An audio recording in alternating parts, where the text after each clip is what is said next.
సుస్థిర వ్యవసాయ పద్ధతి ప్రోత్సాహం మరియు పర్యావరణ అవగాహన పెంపొందించుటకు దోహదపడే విధంగా వికసిత కృషి సంకల్ప అభియాన్ వికేఎస్ఏ కార్యక్రమంలో భాగంగా 2025 జూన్ 5న ప్రపంచ పర్యావరణ దినోత్సవం సందర్భంగా రంగారెడ్డి జిల్లా యాచర మండలంలో ఒక ప్రత్యేక కార్యక్రమం నిర్వహించబడింది।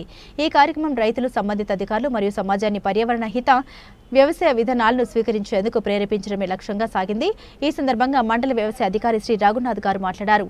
ఉత్పాదకతతో పాటు పర్యావరణ పరిరక్షణను ప్రోత్సహించే జ్ఞానం మరియు సాధనాలతో రైతులను సాధికారణ చేయడమే మా లక్ష్యమని తెలిపారు। డాక్టర్ ప్రియా గారు మాట్లాడుతూ వ్యవసాయ శాస్త్రజ్ఞుల సముదాయం, శాఖల సమన్వయంతో కలిసి విద్యా నూతనత మరియు సమాజ భాగస్వామ్యాన్ని ఆధారంగా చేసుకుని సుస్థిర వ్యవసాయ అభివృద్ధికి కృషి చేస్తుందని తెలిపారు। ఈ కార్యక్రమంలో 3 మండలాల్లోని 9 గ్రామాల నుండి మొత్తం 1246 మంది పాల్గొన్నారు।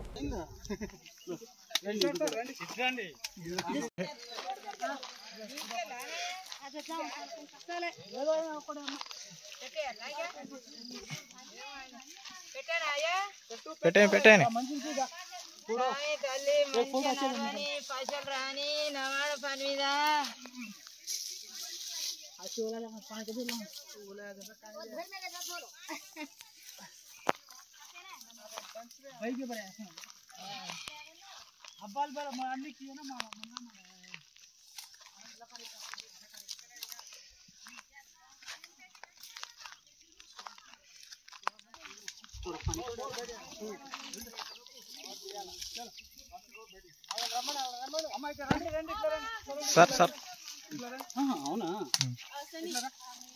अरे यार बॉर्डर में सर सर इधर आइए सब ये होगा जल्दी इधर मैडम इधर आइए सर आइए आप किसे सर वेरी गुड पहले वेस्टुंटे చాలా మంచిది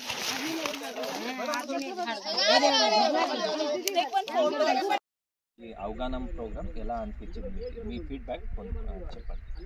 మాకైతే సార్ ఇప్పుడు వికాసిక కృషి సంస్థ సంకల్ప అభియాన్ గురించి మాకు బాగా నచ్చింది। ఎందుకంటే మేము గతంలో ఎక్కడనో మండల స్థాయిలో వెళ్ళి పంట ఎలా వేయాలి, పంట మార్పిడి చేయాలి, విత్తనాలు ఎలా వేయాలనేది మేము అక్కడ వెళ్ళి ఇన్ఫర్మేషన్ కనుక్కునేది। కానీ స్వయంగా మీరే కేంద్ర ప్రభుత్వం నుంచి వచ్చి మా విలేజ్లో చిన్న ఒక క్యాంపు లాగా పెట్టి మాకు అన్ని సౌకర్యాలు కల్పించి తర్వాత మాకు పంట ఎలా వేయాలి, ఎలా చేంజ్ చేయాలి, ఏ స్థాయిలో ఎలా వేయాలి అన్న దాని గురించి మీరు చాలా వివరించి చెప్పారు। ఇంకోటి భూ పరీక్ష కూడా చేసుకోవాలన్నారు। మనకు ఏ భూమిలో ఏ పంట అనుకూలంగా వస్తుంది దాని గురించి కూడా చెప్పారు। తర్వాత మనకు జీవామృతం గురించి కూడా వివరించారు। మళ్ళీ వచ్చేసి విత్తనాల శుద్ధి ఎలా చేసుకోవాలి, విత్తనాలు ఎలా వేసుకోవాలి దాని గురించి కూడా చెప్పారు। పంట ఎదిగినప్పుడు పంట పైన ఎలాంటి పిచికారీ చేయాలి, ఫర్టిలైజర్ వేయాలన్నా లేకుంటే రసాయన ఎరువులు వేయాలన్నా, సేంద్రియ ఎరువులు వేయాలన్నా, దీని మీద కూడా మంచి అవగాహన కల్పించారు।